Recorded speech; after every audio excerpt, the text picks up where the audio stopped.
çdo stacion policie.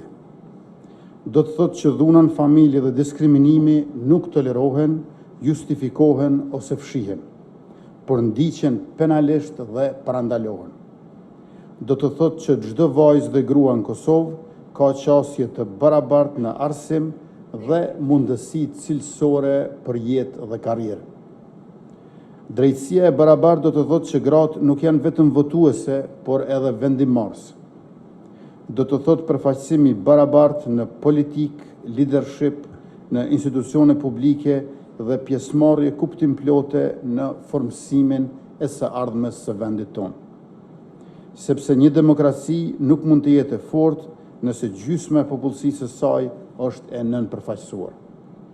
Do të thotë tolerancë zero për dhunë me bazë gjinore, jo vetëm deklarata, por urdhra mbrojtje të zbatuara, autorët e dhunës mbahen përgjegjës, të mbjetuarat mbështetura me ndihmë ligjore të qasshme dhe strehimore me mundësi ekonomike.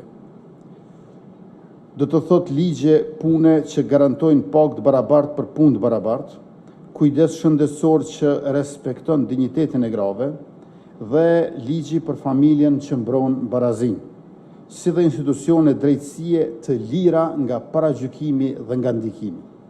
Drejtësia e barabartë nuk është vetëm një çështje e grave, është një masë e demokracisë sonë, rrugës sonë evropiane dhe e të ardhmes sonë.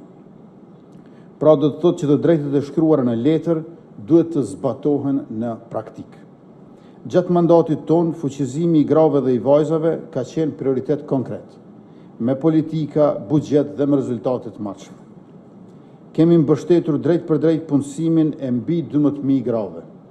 Përmes platformës Superpuna, mbi gjysma e të punësuarve të ri janë gra. Ndërka që 55% e përfituesve nga programi Qeveria për familjet janë po ashtu gra. Mira vajza kanë përfituar praktik pune, bursa në STEM, shkencë, teknologji, inxhinieri dhe matematik, dhe mbështetje për ndërmarrësi, bujqësi dhe biznese me potencial eksporti.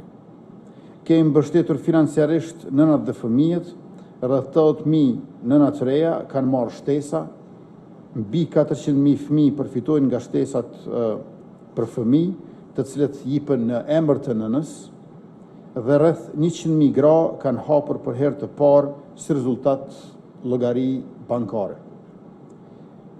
Por rrisim edhe qasin e grave në pronë nga vetëm 105 prona të regjistruara në emër të dy bashkëshortëve në vitin 2016, një dekadë më vonë janë mbi 31.000 sosh.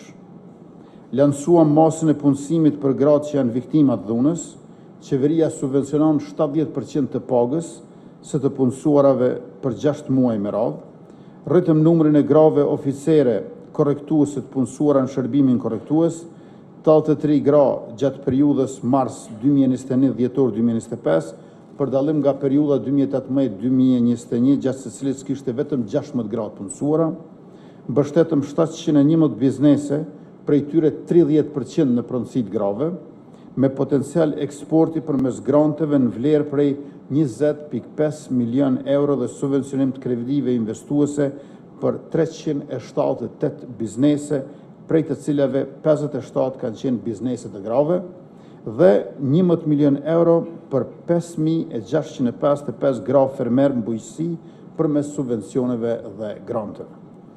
Në shëndetësi kemi rritur buxhetin për 57%, tash ofrohen mamografi falas gjatë gjithë vitit, vaksina kundër HPV-s, pastaj rezonanca të reja magnetike dhe janë shtuar mbi 7 borna në listën esenciale.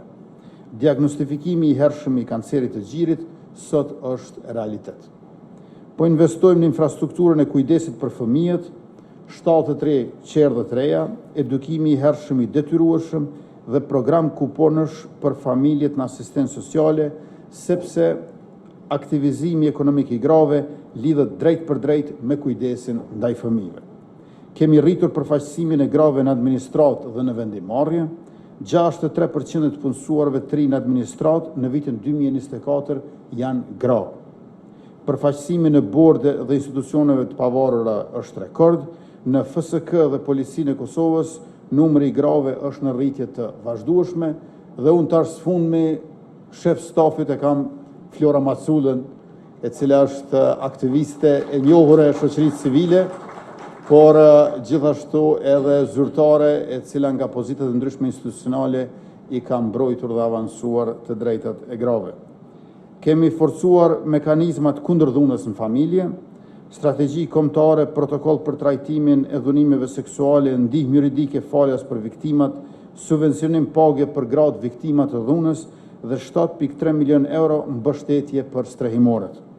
Në ndërmarrjet publike kemi vendosur meritokraci dhe barazi, 50% anëtarëve të emëruar janë gra. 2 ndërmarrje të mëdha publike, tani të udhëhequra nga gratë, kanë kaluar nga humbje të thella në fitim dhe auditime të pastra.